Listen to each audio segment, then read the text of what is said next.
Sir ನಮ್ಮ ಹೆಸರು ಬಸವರಾಜ್ ಅಂತ ಹೇಳಿ ಸಿಗೇಳಿ.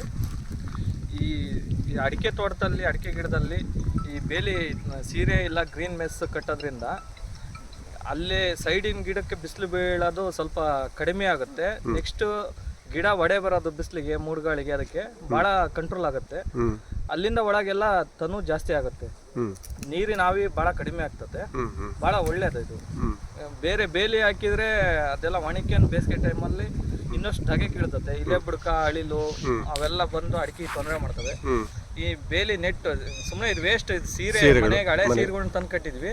ಆ ಕಡೆ ತೋಟಕ್ಕೆಲ್ಲ ನಾವು ಗ್ರೀನ್ ಮೆಸ್ ತಂದು ಕಟ್ಟಿದ್ವಿ. ಅದು ಸ್ವಲ್ಪ ಕಾಸ್ಟ್ಲಿ ಆಗುತ್ತೆ. ಬೇಸಿಗೆಯಲ್ಲಿ ಕಟ್ತೀರಾ? ಬೇಸಿಗೆಲ್ಲ ಅಷ್ಟೇ ಸರ್. ಮತ್ತೆ ಮಳೆಗೆಲ್ಲ ಬಂದ ತಕ್ಷಣ ಬಿಚ್ಚಿ ಮನೆಗೆ ಇಟ್ಟಿರ್ತೀವಿ. ಬೇಸಿಗೆ ಬಂದ ತಕ್ಷಣ ಮತ್ತೆ ಬೇಸಿಗೆ ಬಂದು 15 ಇದು ಮಾಡೋದ್ರಿಂದ ನಿಮ್ಗೆ ಯಾವ ಥರ ಲಾಭ ಆಗಿದೆ ಸ್ವಲ್ಪ ಸರ್? ಇದನ್ನ ಮಾಡೋದ್ರಿಂದ ನಮಗೆ ಬಿಸಿಲಿನದೇ ತಪ್ಪುತ್ತೆ ಫಸ್ಟ್ ಆಗಿ. ಓಕೆ, ಒಂದು ಗಿಡಕ್ಕೆ ಬಿಸಿಲಿನ ಶಾಖ ತಕ್ಕಲ್ಲ, ಗಿಡ ಒಡೆ ಬರೋದೆಲ್ಲ ಕಡಿಮೆ ಆಗ್ತದೆ. ನೆಕ್ಸ್ಟ್ ನಮಗೆ ಇನ್ಕಮ್ ಅಂದ್ರೆ ನೀರಿನ ಆವಿ ತಪ್ಪಿಸ್ತದೆ. ಈ ತಂಪಿರುತ್ತೆ. ಒಳಗಿನ ಗಿಡ ಹೆಂಗಿರ್ತಾವೋ ಈ ಹೊರಗಿನ ಗಿಡನೂ ಅದೇ ಟೈಪ್ ತಂಪಿರುತ್ತದೆ.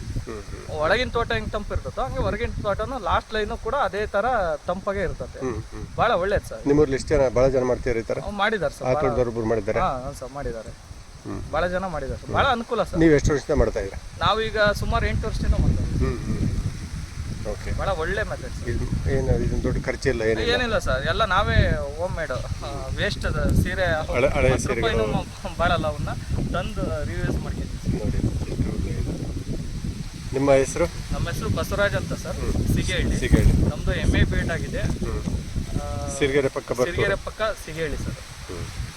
ನಾವು ಒಬ್ಬರೇ ಇರೋದ್ರಿಂದ ಕೃಷಿ ಮಾಡೋದಂತ ನಾವು 8 ಎಕರೆ ತೋಟ ಮಾಡ್ಕೊಂಡಿದ್ವಿ, ಅಡಿಕೆ ತೋಟನ. ಅದ್ರ ಜೊತೆಯಲ್ಲಿ ಈಗ ಒಂದು 2 ಎಕರೆ ವೆರೈಟಿ ಏನಾರ ಚೇಂಜ್ ಮಾಡೋಕ್ಕೂ ಅಂತ ಭಾಳ ಆಸೆ ಇಟ್ಕೊಂಡಿದ್ವಿ ಸರ್. ನೀರಿಂದು ಭಾಳ ಕಷ್ಟ ಐತೆ ನಮ್ಮ ಸೈಡು. ನೀರಿಗೆ ಅನುಗುಣವಾಗಿ ನೀರಿನ ತೊಂದರೆ ಬಂದು ಸೈಜ್ಗೆನ ಅಂತ ಬೆಳೆಗಳನ್ನ ಹಾಕ್ಬೇಕು ಅಂತ 2 ಎಕರೆ ಖಾಲಿ ಇಟ್ಕೊಂಡಿದ್ವಿ ಸರ್. ಇನ್ನು ಮುಂದೆ ಅಡಿಕೆ ಸಾಕು ಅಂತ ಅಡಿಕೆ ಸಾಕು ಸರ್. ಅಡಿಕೆ ನಮಗೆಲ್ಲ ಓವರ್ ಆಯಿತು. ನಿಮ್ಮ ಸಲಹೆ ಸೂಚನೆ ಮೇರೆ ಬೇರೆ ಏನಾರು ಮಾಡಬೇಕು ಅಂತ ನಿಮ್ಗೆ ಕಾಂಟ್ಯಾಕ್ಟ್ ಮಾಡ್ತೀವಿ. ಧನ್ಯವಾದಗಳು. ಅಡಿಕೆ ತೋಟ ನಾವು ನೋಡ್ತಾ ಇದ್ದೀವಿ. ಇವರ ಅಡಿಕೆ ತೋಟದ ಸುತ್ತಲೂ ಪೂರ್ತಿ ಒಂದು ಈ ಸೀರೆಯನ್ನು ಕಟ್ಟಿರ್ತಕ್ಕಂಥದ್ದು.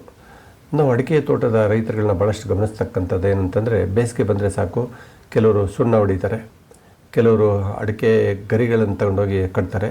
ಸೈಡಲ್ಲಿರ್ತಕ್ಕಂಥ ಗಿಡಗಳು ಸುಮಾರು ನೀವು ಏನೇ ಮಾಡಿದ್ರು ಸಹ 3 ಲೈನ್ ಗಿಡಗಳು ಕಂಪ್ಲೀಟ್ ಎಲ್ಲ ಒಂದು ಯೆಲ್ಲೋಯಿಶ್ ಆಗಿ ಸ್ಟೆಮ್ಮೇ ಬರ್ನ್ ಆಗುತ್ತೆ. ಅಂದರೆ ಅದರ ತೊಗಟೆ ಅಂತ ಏನಂತೀವಲ್ಲ, ಹಸಿರಿರ್ತಕ್ಕಂಥ ತೊಗಟೆ ಕಪ್ಪು ಬಣ್ಣಕ್ಕೆ ತಿರುಗುತ್ತೆ.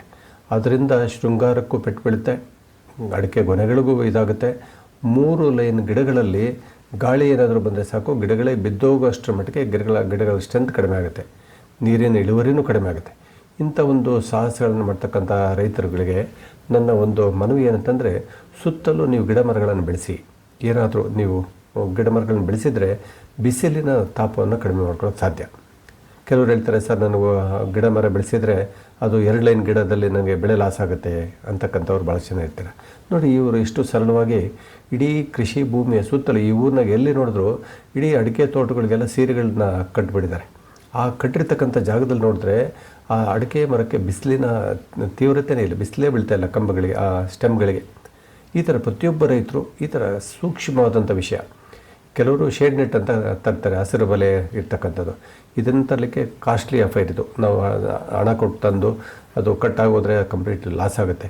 ಈ ಥರ ಸೀರೆಗಳಿಗೆ ಇವತ್ತು ನಿಮಗೆಲ್ಲರಿಗೂ ಗೊತ್ತಿದೆ, ಮೊದಲೆಲ್ಲ ಸೀರೆಗಳಿಗೆ ತುಂಬ ಇದ್ದಿತ್ತು. ಎಷ್ಟೊಂದು ಕಡೆ ಹಳೆಯ ಸೀರೆಗಳನ್ನೆಲ್ಲ ಬಳಸ್ಕೊಂಡು ಇಡೀ ತೋಟದ ಸುತ್ತಲೂ ಈ ಥರ ಒಂದು ನೆಟ್ ಥರದಲ್ಲಿ ಕಟ್ಟಿದರೆ ನಮಗೆ ಒಂದು ಗಿಡಗಳಿಗೆ ರಕ್ಷಣೆ, ಮತ್ತು ಯಾರೂ ಅದರೊಳಗೆ ಹೋಗ್ಲಿಕ್ಕೆ ಒಂದು ಹೆದರಿಕೆ ಆಗುತ್ತೆ, ಏನಾದರೂ ಇರ್ಬೋದು ಅಂತಂದೇಳಿ ಕಣ್ಣಿಗೆ ಕಾಣೋದಿಲ್ಲ. ಎರಡನೇದು, ನಾವು ಕೊಟ್ಟಂಥ ನೀರು ಆವಿ ಆಗೋದಿಲ್ಲ, ಸರಳವಾಗಿ. ಮತ್ತು ಅದೊಂದು ಕಡೆ ಈ ಗಿಡ ಅದು ಸೀರೆ ಅಲ್ಲಾಡೋದ್ರಿಂದ ಒಳ್ಳೆ ಫ್ಯಾನ್ ಗಾಳಿ ಬೀಸ್ದಂಗೆ ಆಗುತ್ತೆ.